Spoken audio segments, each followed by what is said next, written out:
The French Revolution has been rewritten 5 times, and each version completely contradicts the last. 1789, a king loses his head. An empire crumbles. Democracy is born. But here's what they don't teach you in school. Historians have been at war over what it actually meant for over 200 years. Was it heroic? Was it necessary? Or was it the blueprint for every dictatorship that followed? By the end of this video, you'll see how the same event created 5 completely different stories, and why the one you believe reveals more about you than about history. This is the hidden war over the French Revolution. Historiography. Fancy word, simple idea. It's the study of how the same facts get twisted into different stories, depending on who's telling them. Think of it like this. 5 witnesses see the same car crash. 5 completely different police reports. The French Revolution is the biggest historical car crash of all time. And what you're about to see is how politics, ego, and ideology turned one revolution into 5 competing myths. Let's start with the version that dominated for 150 years. For most of the 20th century, there was only one accepted story. The revolution was a class war. Period.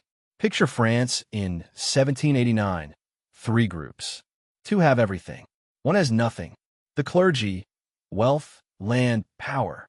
The nobles, titles, privilege, 0 taxes. Everyone else, 98% of France, crushed under debt.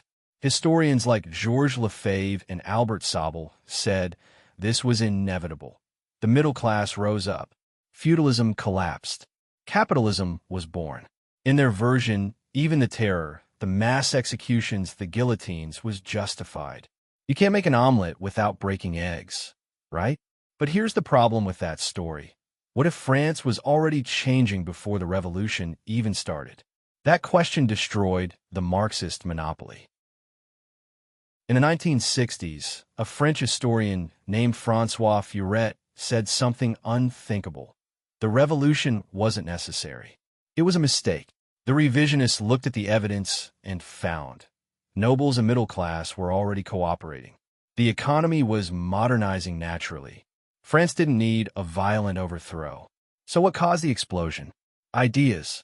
Dangerous, abstract, beautiful ideas, the general will. Virtue. The people. Furet argued that revolutionary leaders became drunk on ideology.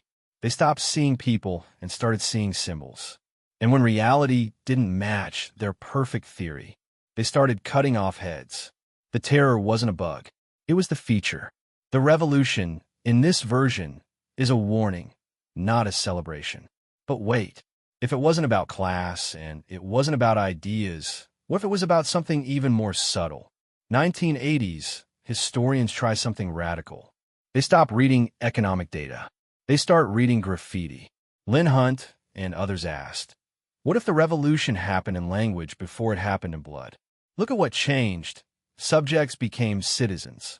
Kings became citizen capit. Churches became temples of reason. Words didn't just describe the revolution. Words created it. When you change what people can say, you change what they can imagine. But critics fired back. You can't eat a pamphlet when you're starving. So who's right?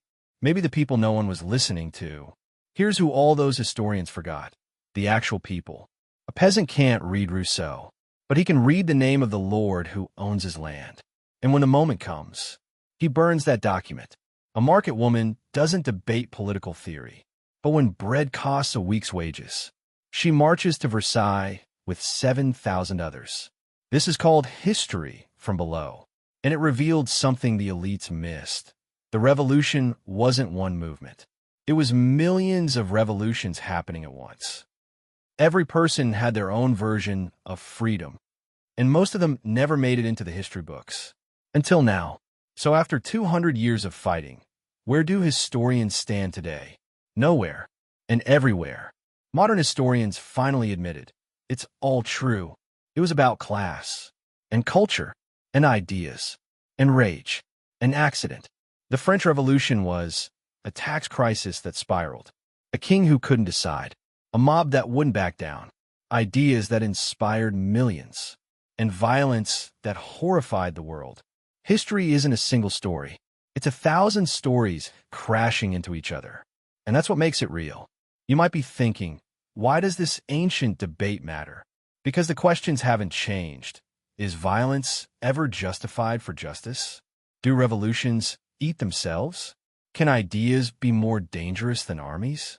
Every time you see a protest, a movement, a call for change, you're watching people answer these questions in real time.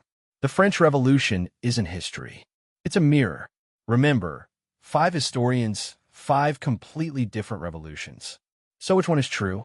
Maybe the better question is, which one do you need to be true? Because here's the secret.